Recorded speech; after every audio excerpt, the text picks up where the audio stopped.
I'm just here at the playground near the fireman's pole to talk for just a couple minutes about the biggest issue in higher ed and K through 12 actually these days. Of course, it's the use of AI, where it seems oftentimes like students have decided to use this new technology to sort of gamify the assignments that they're given and see if they can engage in some sort of boss battle at the end with their teacher. Like who's gonna, the teacher flinging accusations or the student sort of like skittering through and ultimately winning kind of thing. And what I would like to say is there is a full policy in the syllabus about the use of AI in this class, and what it says, to just distill things for you, is number one, don't use it.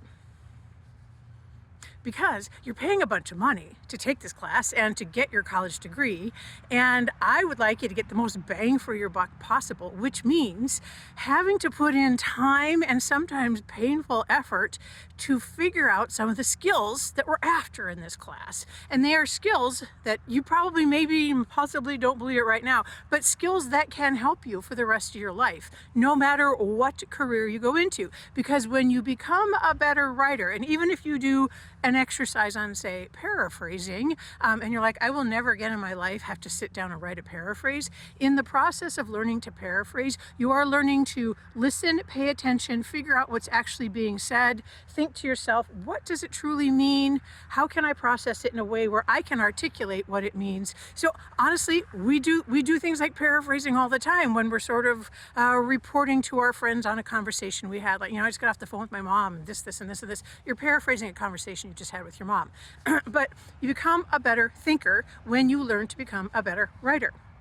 And so I am asking that in our class together, you go ahead and get your money's worth. And even if you very legitimately are like, I'm not interested in the skills, I'm not really interested in doing the work, I want the piece of paper that gives me the degree so I can get a job, I would like to argue that if you're coming at your college education with an attitude of, I'm not interested, I'm not actually interested, you don't have to be here. It's not required by law that you go to college. You absolutely can get a very good paying job with benefits and all the things you hope for in quality of life. You can get all of that without a college degree. So if you're genuinely not interested in what you're asked to do to earn a college degree, you don't have to be here. So, moment for self-reflection, yes. Okay, now that I've said that, no AI, please.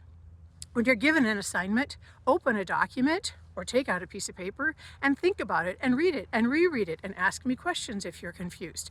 But don't immediately open your ChatGPT or your Claude or your Grammarly or whatever you like. Honestly, I'm not too mad if you use those things for a little bit of like polishing up once you've already written the thing yourself. I think that's fair. So this leads me into my second point, which is, if we're being very realistic, no matter all that I've said here today, a whole bunch of you are going to go ahead and just use the AI anyhow, because you feel strapped for time, because you feel, as I said, a lack of interest in what you're being asked to do. So the reality is a lot of you are going to go ahead and use the AI anyhow. So first off, maybe sad. When you turn in work that's been generated by AI, it actually is pretty flat. There's a lack of your energy, your voice, and your presence on the page. If you're someone who doesn't read a lot, you maybe are like, I don't see the difference. But for people who are like lifetime, long-time readers, I miss you. I miss you when you're not there. And it's actually like sort of demoralizing and devastating for me to be the recipient of a whole bunch of stuff without real people in it. So the reality is a bunch of you are going to go ahead and use AI, right? So here's my request for this class, because I'm fine with being a realist. If and when you use AI, you tell me. You disclose it to me. If you are doing a responsible and ethical use of the AI, you should be fine saying, okay, Jocelyn, here was the assignment. I went to ChatGPT. Here's what I asked it to do. Show me what it gave you. Show me what successive AI sites you visited for humanizing steps, perhaps. And then show me a final draft you have come up with, highlighting the changes you made from what the AI originally drafted for you. So where did you insert yourself through revision, editing, adding in examples or things from your own life? So where are you on the page? So if you're going to use AI, when you submit it, just say, hey, Jocelyn, just so you know, I used, Grammarly for this and I asked it to do this. So here's the first draft it gave me. Here's the, humanizing draft I did. And then here's the draft I came up with where I kind of like I changed this, I changed this, I changed it. So be straight up and forthright with me and we don't have a problem. I like honesty, okay? If, however, you're using AI and you don't disclose its use to me and show me the process you went through, then it is cheating.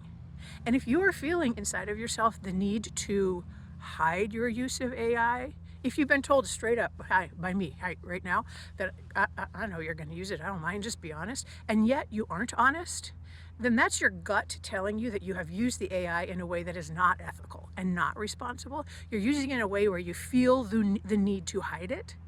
And when you feel the need to hide it, we both know that you just straight up didn't do the work, okay? So if that happens, if it's the point where I'm like, I really just think this is a straight AI with very little student effort in it or intervention, I'll give you a 0. I'll leave you feedback saying, if you'd like to initiate a conversation with me about your process for writing this thing, feel free to contact me. But here's your score for now. If we have a conversation, there's a chance we'll change that score if you want to explain things. But otherwise, you're just going to get the 0. And even 1 or 2 zeros can be enough to change the ultimate grade you get in the class overall. So don't use AI. If you're going to use AI anyhow, keep me in the loop. Tell me what you did and how you used it. Like, take me on your journey with you. And if you use AI and do not disclose it, that's the basis for failure. So I just want to make sure we're good. We're good. Yeah. So all of that said, I hate even having to have this conversation, but I just want to get it out there. So honestly, I'm here to be your #1 fan.